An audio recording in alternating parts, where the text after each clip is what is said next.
Hello दोस्तों, मैं देवेंद्र कुमार आपका महावीर एजुकेशनल पार्ट चैनल पर स्वागत करता हूं। दोस्तों, आज का हमारा सीटेट दिसंबर 2024 का टॉपिक होने वाला है चिंतन। आज हम चिंतन के बारे में डिटेल से जानेंगे और उसके प्रकारों पर भी चर्चा करेंगे। दोस्तों, अगर आप किसी भी प्रकार के कंपटीशन की तैयारी कर रहे हैं तो उसकी एक अच्छी प्रैक्टिस के लिए आप हमारे महावीर एजुकेशनल पार्ट चैनल को ज़रूर सब्सक्राइब करें, क्योंकि हमारे चैनल पर सभी प्रकार के कंपटीशन की तैयारी और प्रैक्टिस दोनों कराई जाती है। तो चलिए बढ़ते हैं अपने टॉपिक की तरफ। चिंतन। बच्चे कैसे सोचते हैं या चिंतन करते हैं? तो पहले चिंतन जान लेते हैं, चिंतन है क्या। दोस्तों, चिंतन एक उद्देश्यपरक मानसिक संज्ञानात्मक प्रक्रिया है। चिंतन का मतलब होता है किसी समस्या के समाधान के लिए तर्क करना, सोचना। ठीक है, तो चिंतन की कुछ परिभाषाएं दी हैं कुछ मनोवैज्ञानिक ने, उनके बारे में जान लेते हैं। गिलफोर्ड के अनुसार चिंतन प्रतीकात्मक व्यवहार है, यह सभी प्रकार की वस्तुओं और विषयों से संबंधित है। ये किसने कहा है? ये गिलफोर्ड ने कहा है। वैलेंटाइन के अनुसार मनोवैज्ञानिक दृष्टिकोण से चिंतन शब्द का प्रयोग उस क्रिया के लिए किया जाता है जिसमें श्रृंखलाबद्ध विकार किसी लक्ष्य या उद्देश्य की ओर अविराम गति से प्रवाहित होते हैं। गैरट के अनुसार चिंतन एक प्रकार का अव्यक्त एक रहस्यपूर्ण व्यवहार होता है जिसमें सामान्य रूप से प्रतीकों का प्रयोग होता है। अब जानते हैं दोस्तों चिंतन की विशेषताएं। चिंतन की क्या क्या विशेषताएं होती हैं? तो सबसे पहले तो चिंतन जो होता है एक उद्देश्यपरक होता है।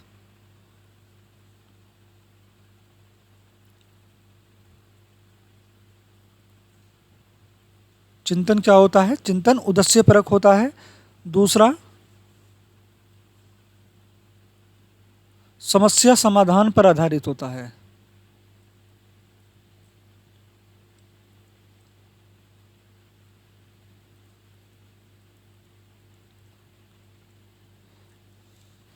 अब चिंतन समस्या समाधान पर क्यों आधारित होता है? तो दोस्तों देखो, चिंतन के द्वारा ही किसी भी समस्या का समाधान जो होता है वो चिंतन के द्वारा ही किया जा सकता है।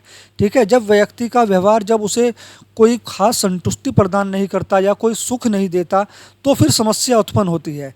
तो इस समस्या को यही चिंतन जन्म देता है।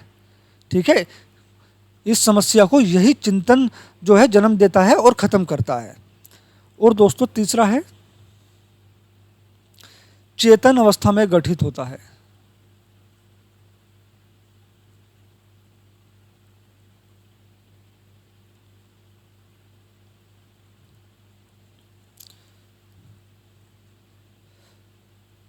प्रत्यक्षीकरण पर आधारित होता है।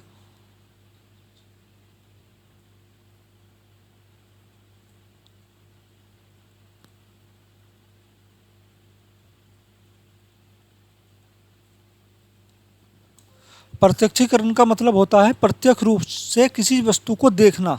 ठीक है ना, चिंतन को हम तभी कर सकते हैं जब हमने उस वस्तु को देखा हो।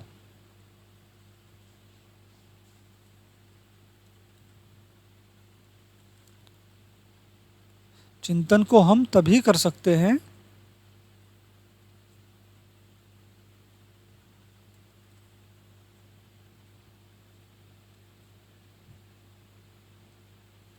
जब हमने उस वस्तु को देखा हो।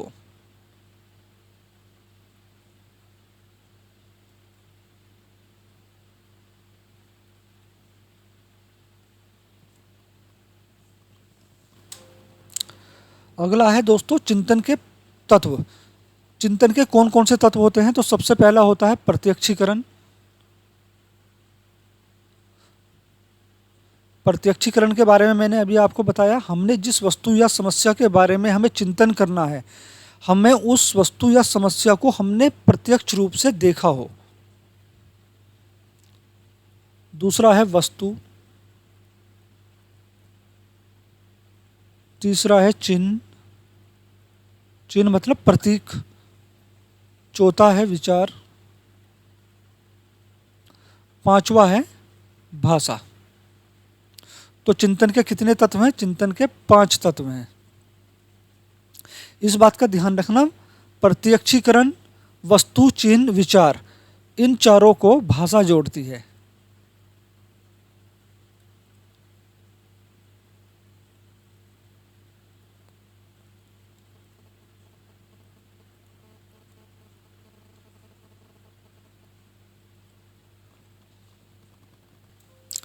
अगला है दोस्तों चिंतन के प्रकार। चिंतन के प्रकार कितने प्रकार होते हैं? चिंतन के दो प्रकार होते हैं। पहला होता है अपसारी चिंतन, दूसरा है अभिसारी चिंतन। दोस्तों अपसारी चिंतन क्या होता है? देखो अपसारी चिंतन का मतलब है एक ही समस्या को कई तरह से हल करना, अलग अलग तरीके से हल करने की कोशिश करना, ये होता है अपसारी चिंतन। जैसे अगर कोई शिक्षक कक्षा में कहता है कि आठ आठ जो है किन दो संख्याओं का योग है,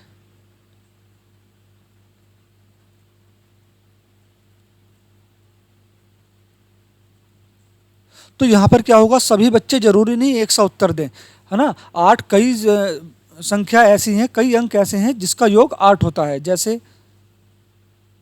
3 + 5 बराबर 8, 5 + 3 बराबर 8, 2 + 6 बराबर 8, 7 + 1 बराबर 8, है ना। तो यहाँ क्या है, एक ही समस्या एक ही है कि हमें 8 का योग लाना है, लेकिन उनका हल जो है अलग अलग तरीके से हो रखा है। 5 3 8, 3 5 8, 2 6 8, 7 और 1 8। तो इसको बोलते हैं अपसारी चिंतन। किसी भी कार्य को या किसी भी समस्या को समाधान करते समय जो है अपनी तर्क शक्ति को इतना खोल देना कि हम एक ही समस्या को एक ही तरीके से हल ना करके कई तरीके से हल कर सकते हों, उसको बोलते हैं अपसारी चिंतन। ठीक है दोस्तों, समझ गए होंगे आप अपसारी चिंतन कैसा होता है। अपसारी चिंतन में निबंधात्मक प्रश्न होते हैं।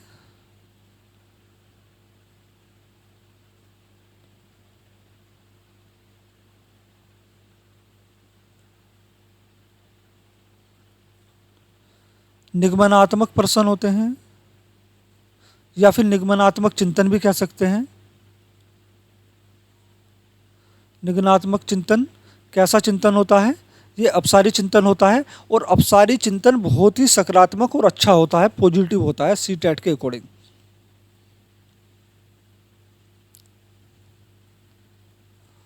और मुक्त अंत वाले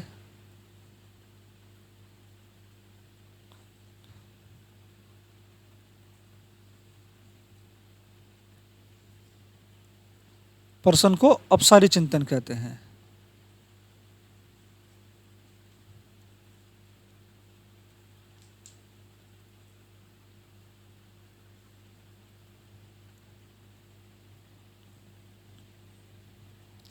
अपसारी चिंतन की क्या क्या विशेषताएं होती हैं, या किस तरह के अपसारी चिंतन होते हैं? तो सबसे पहले वैज्ञानिक चिंतन।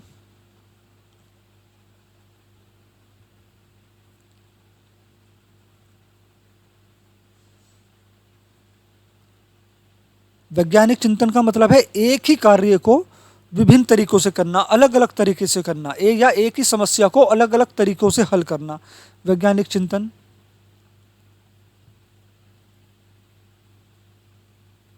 विश्लेषणात्मक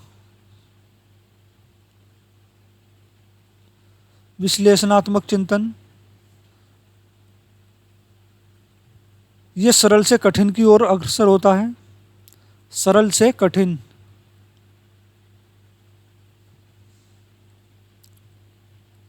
आउट ऑफ द बॉक्स भी कहते हैं इसको।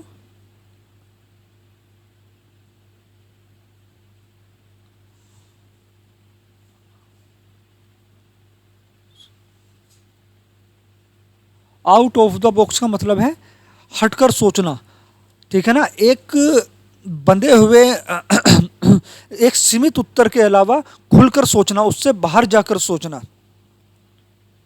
ऐसा नहीं है जो सर ने एक शिक्षक ने बच्चों को पढ़ा दिया उसका उत्तर केवल वही होगा, नहीं, वो कुछ उसी पर्सन को और अन्य तरीके से हल करने की कोशिश करेगा। इसको बोलते हैं आउट ऑफ द बॉक्स।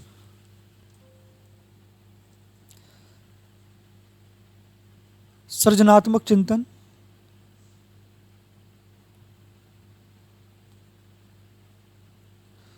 सृजनात्मक चिंतन में भी यही होता है कि एक ही समस्या को अलग अलग तरीके से, नए नए तरीके से हल करने की कोशिश की जाती है।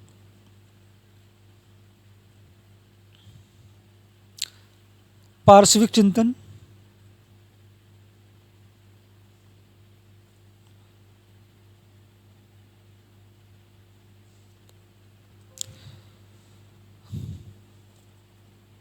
अब ध्यान रखना, अपसारी चिंतन वाले प्रश्नों को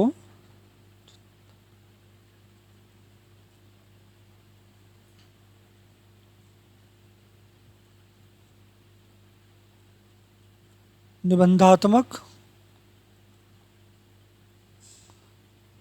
और मुक्त अंत वाले प्रश्न मुक्त अंत वाले प्रश्न कहा जाता है।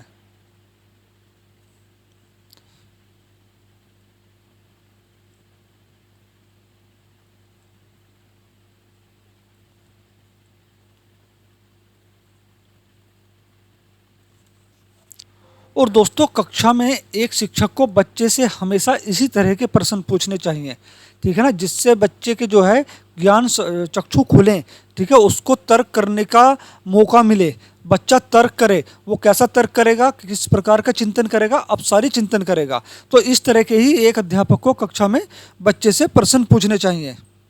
चिंतन के कितने प्रकार हैं? चिंतन के दो प्रकार हैं, अपसारी चिंतन और अभिसारी चिंतन। अपसारी चिंतन सकारात्मक है और बहुत अच्छा है। अपसारी चिंतन निबंधात्मक प्रश्न, निगमनात्मक चिंतन और मुक्त अंत वाले प्रश्न को अपसारी चिंतन कहते हैं। अपसारी चिंतन किस तरह के होते हैं? वैज्ञानिक चिंतन अपसारी चिंतन कहलाता है। विश्लेषणात्मक चिंतन भी अपसारी चिंतन कहलाता है।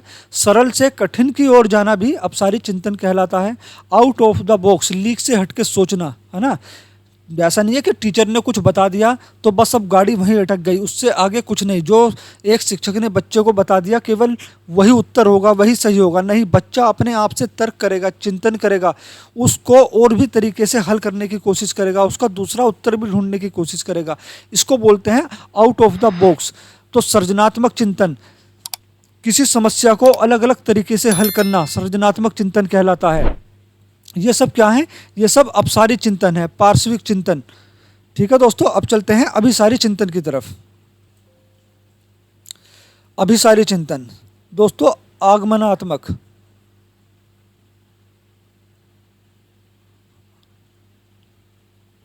आगमनात्मक प्रश्न या फिर बंद अंत वाले प्रश्न,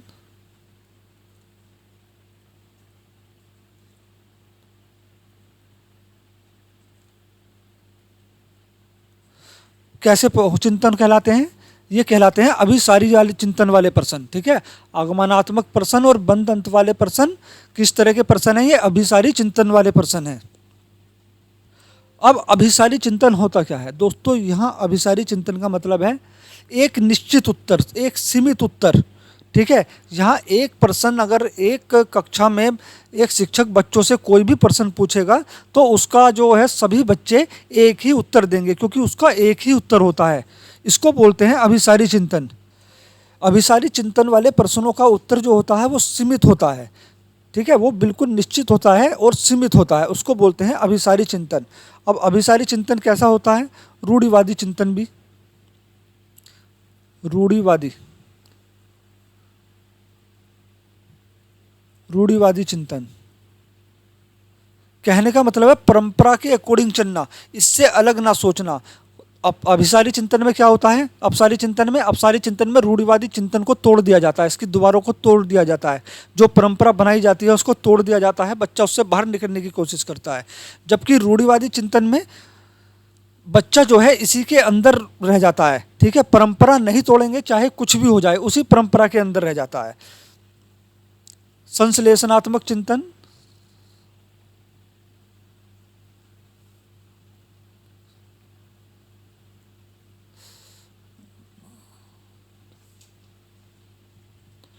कठिन से सरल,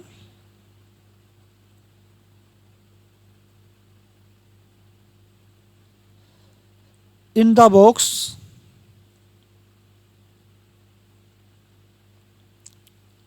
इन द बॉक्स। दोस्तों इन द बॉक्स का मतलब क्या है? एक बक्से में, इन द बॉक्स, बक्से के अंदर, डिब्बे के अंदर, बस उसकी जो सोच है बच्चे की वो यहाँ तक ही सीमित होगी। जो उसको पढ़ाया गया है बस वो उसी पर ध्यान केंद्रित करेगा, इससे अलग वो अपना तर्क, अपना चिंतन नहीं करेगा। इसको बोलते हैं इन द बॉक्स। अभिसारी चिंतन को इन द बॉक्स भी कहा जाता है। लकीर का फकीर,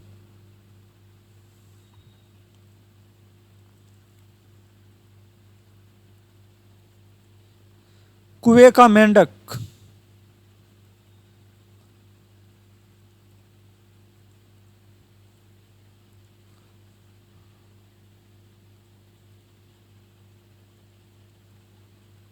आगानात्मक चिंतन। ये सब कैसे चिंतन है? ये सब अभिसारी चिंतन है और ये नेगेटिव है, बिल्कुल नकारात्मक चिंतन होते हैं, ठीक है। और ये बहुविकल्पीय प्रश्न जो होते हैं,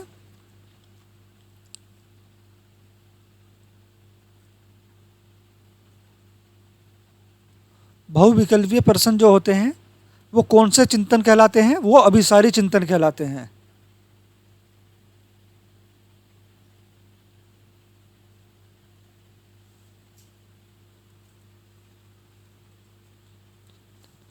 अब दोस्तों बहुविकल्पीय प्रश्न अभिसारी चिंतन क्यों कहलाते हैं? देखो वहाँ पे क्या होता है, बहुविकल्पीय प्रश्न में एक क्वेश्चन दे दिया जाता है, ठीक है, उसके 4 आंसर दे दिए जाते हैं, 4 विकल्प ऑप्शन दे दिए जाते हैं। अब उसमें से एक ही ठीक होता है, ठीक है। ऐसा नहीं है कि उसमें से 2 ठीक हो जाएंगे, 3 ठीक हो जाएंगे या चारों ठीक होंगे, नहीं, उसमें से केवल एक ही ऑप्शन जो होगा वो राइट आंसर होगा।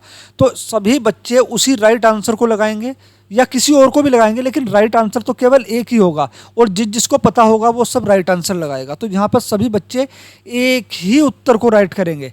यहाँ पर बच्चे अपनी तरफ से, अपने माइंड से यहाँ सोच नहीं सकते, तर्क नहीं कर सकते, सिर्फ यहाँ याद कर सकते हैं, ठीक है। इसको बोलते हैं अभिसारी चिंतन,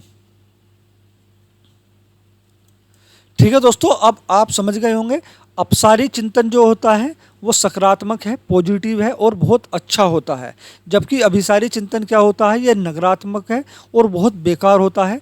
इसमें जो है रटे रटाए उत्तर बच्चे को देने होते हैं, जबकि अपसारी चिंतन में बच्चा खुद तर्क करता है, खुद प्रश्न का, समस्या का हल करने की कोशिश करता है और सभी बच्चे अलग अलग तरीके से समस्या का हल करते हैं। इसको बोलते हैं अपसारी चिंतन। जबकि अभिसारी चिंतन रूढ़िवादी चिंतन कहलाता है कि जो एक शिक्षक ने बच्चों को बता दिया केवल वही सही है, बच्चा अपनी तरफ से कोई तर्क या चिंतन नहीं करता, ठीक है दोस्तों। चिंतन 2 प्रकार के हैं, अपसारी चिंतन, अभिसारी चिंतन। तो दोस्तों हमारी सीटेट की क्लास यहीं पर समाप्त होती है। वीडियो कैसी लगी कमेंट करके ज़रूर बताएं। अगर वीडियो अच्छी लगी हो तो प्लीज़ वीडियो को लाइक करें, चैनल को सब्सक्राइब करें, साथ में बेल आइकन प्रेस कर लें ताकि हमारी आने वाली सभी वीडियो के नोटिफिकेशन आपको मिलते रहें। वीडियो देखने के लिए धन्यवाद। बताना